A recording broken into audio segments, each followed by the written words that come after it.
Alright, live naman po kasama natin dito sa studio si Commander Lawrence M. Kalimag, Philippine Navy Deputy Director ng Center for Naval Leadership and Excellence ng Philippine Navy. At ang pag-uusapan po natin ay galing ng hukbong dagat ng Pilipinas. Good morning po, sir. Good morning, Sarina. And kasama ko rin po si Sir Good morning, Aljo Aljo. Bendijo. Morning po, sir. Unahin ko na po ang katanungan about dito sa Palladium Balanced Scorecard Hall of Fame. Ano po ito, sir? Magandang umaga po. Ako po si Commander Lawrence Kalimag, yung Assistant Director ng Center for Naval Leadership and Excellence ng Philippine Navy, yung Office for Strategy Management ng yung hukbong dagat ng Pilipinas, yung Center for Naval Leadership and Excellence. Itong Palladium Balanced Scorecard Hall of Fame for Executing Strategy, isa po itong award na binibigay ng Palladium Group, which is based sa US. The Palladium Group was formed by Doctors Robert Kaplan and David Norton of the Harvard Business School. So sila po yung nagbibigay ng Palladium Balanced Scorecard Hall of Fame for Executing Strategy. Opo. So yung Balanced Scorecard Hall of Fame for Executing Strategy was started in 2000 to recognize yung different organizations, different institutions using the Balanced Scorecard Framework of Dr. Kaplan and Norton. So meron silang isang sistema, yung Strategy Management System, through their execution premium process. Merong sistema tayong sinusunod sa pag-implement ng ating strategy. So, ang nare-recognize lang nila ditong mga organization, ito yung mga nag-excel dun sa Balanced Scorecard System na Balanced Scorecard Framework nila. So, around the world, there are almost 200 institutions awarded na yung na-induct na sa ating Balanced Scorecard Hall of Fame. So, yung mga ilan dyan, sa mga kilala natin dyan, yung US Army, yung Portuguese Navy, yung British Essex Police. Opo. So na-induct na po yan sa Balanced Scorecard Hall of Fame. Dito sa Pilipinas, meron lang yan. Before we got the award, to include yung Balanga, meron palang 3 yan sa Pilipinas. Lahat po sila ay local government units. Nauna na dyan yung Iloilo City noong 2010, kasama niya yung San Fernando City ng Pampanga. Sumunod dyan noong 2015 yung San Fernando City naman ng La Union. Opo. Then this 2016, technically 2016 kasi nagsimula yung award, pero naibigay, officially inducted kami last March lang, this March. Kasama namin dyan yung Balanga City, Bataan at yung hukbong dagat ng Pilipinas, yung Philippine Navy. So if the Navy is transforming and reforming, in fact, meron tayong modernization sa Armed Forces of the Philippines. Congratulations pala sa AFP. Dumating na yung pangalawa, no? Another 2 na. So 4 na lang ang kulang na mga Fighting Eagles natin, mga eroplanong pandigma. So 4 na lang isang squadron kasi yung kahapon. Dumating kahapon 2. Okay, so yun. Gagamitin din natin yan sa pagpapatrolya diyan sa Benham Rise at sa mga disputed territory natin sa West Philippine Sea. Now, if the Navy is transforming po, Commander, and reforming, why do we still have intrusion sa ating pong teritoryo ngayon? And also, does it mean that wala nang korupsyon sa ating Philippine Navy, sir? Yan po yung buzzword namin sa Armed Forces ngayon. No? We perform while we transform. Opo. Alam mo lang, tulad din ng ibang organisasyon, ng inyong hukbong dagat po ay hindi isang perfectong organisasyon. Meron Yes, sir. siyang mga pagkukulang din. Opo. Kaya nga po namin dinevelop yung sale plan para mabago namin yung mga inefficiencies namin. No?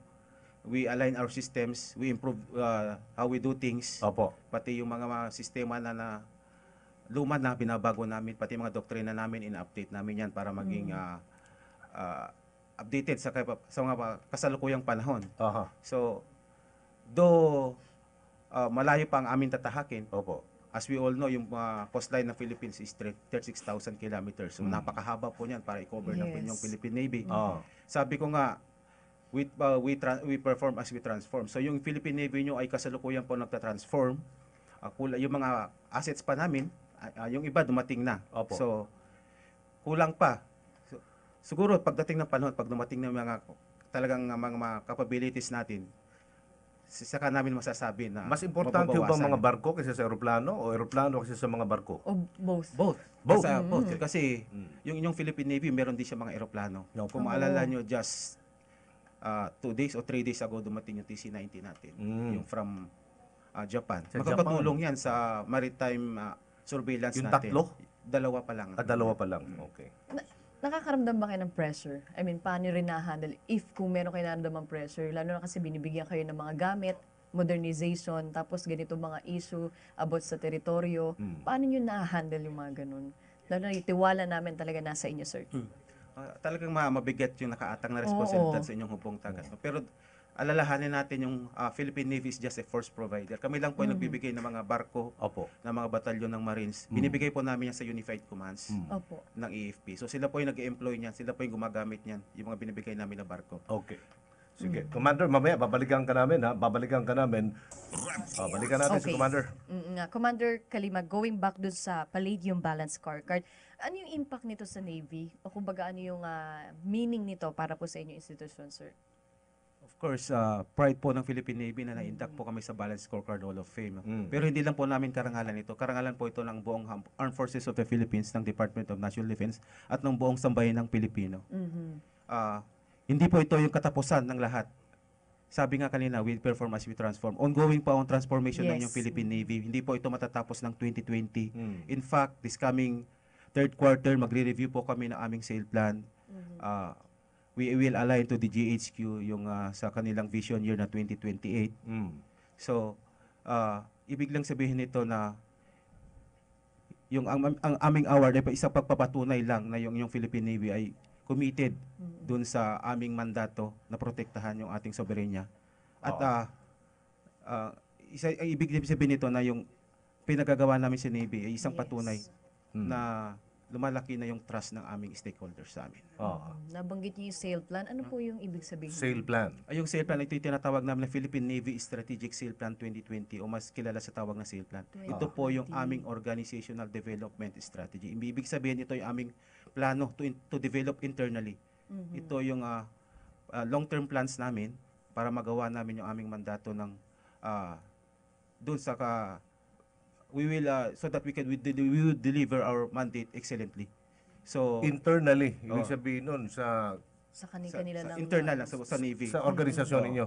So Paglilinis, kasali na doon. kasama na dyan yung pag-develop ng aming personnel, Oo. sa pag-develop ng aming organization, to include our pag-develop ng aming mga capabilities, yung aming barko, eroplano, yung mga aming firepower ng aming mga marines, our communication equipment. So, yun po yung aming mga nakapaloob dyan sa aming sale plan. So, it's a long-term plan. So, ang aming vision is 2020 pa. Oh. So, 3 years from now, By 2020, we shall be strong and credible. pwede na tayong magyabang sa buong mundo na kaya na nating idepensa. As of the moment, As kaya long as nating idepensa. dumating yung ating mga nakaplano, yung mga material, training, na kapag na-accomplish natin kung ano yung nasa sale plan, na mga target natin by 2020, masasabi natin tayo ay isang strong Navy. Oo. Kasi yung credibility, hindi kami ang magsasabi nun, kundi yung mga taong bayan. Yung training kailangan dyan yung training sa mga equipment, na mga darating, na mga makabagong mga equipment, importante po yan kasi nga, bumibili na tayo na. Modernization na nga, aeroplano, may plano nga, bibili ng submarino, tama ba? Meron tayong plano niyan pero in the near future pa. Pero ngayon pa lang nagpe-prepare na kami niyan. So meron na kaming office niyan na nag-aaral niyan, may mga tao na nag-aaral sa mga submarines. So invest muna tayo sa ating mga personnel mismo. Kasi yun ang kailangan pagdating ng dumating na yung submarine o yung mga panibagong mga barko natin, ready na sila. Kaso kanina nag-uusap kami ni Commander, kulang pa talaga sila ng tauhan or ng personnel, I'm sorry. Sir, tama po ba? Sa ngayon, continuous pa rin yung recruitment namin ng personnel kasi kapag may dumarating na barko, may kakabit din yan ng mga tao. So, yung isang barko, usually may crew yan na almost 100 personnel. So, yung ating Derpilar class, yung FF-17, ang tao niyan is mahigit 100. Pati yung ating strategic sea lift vessel.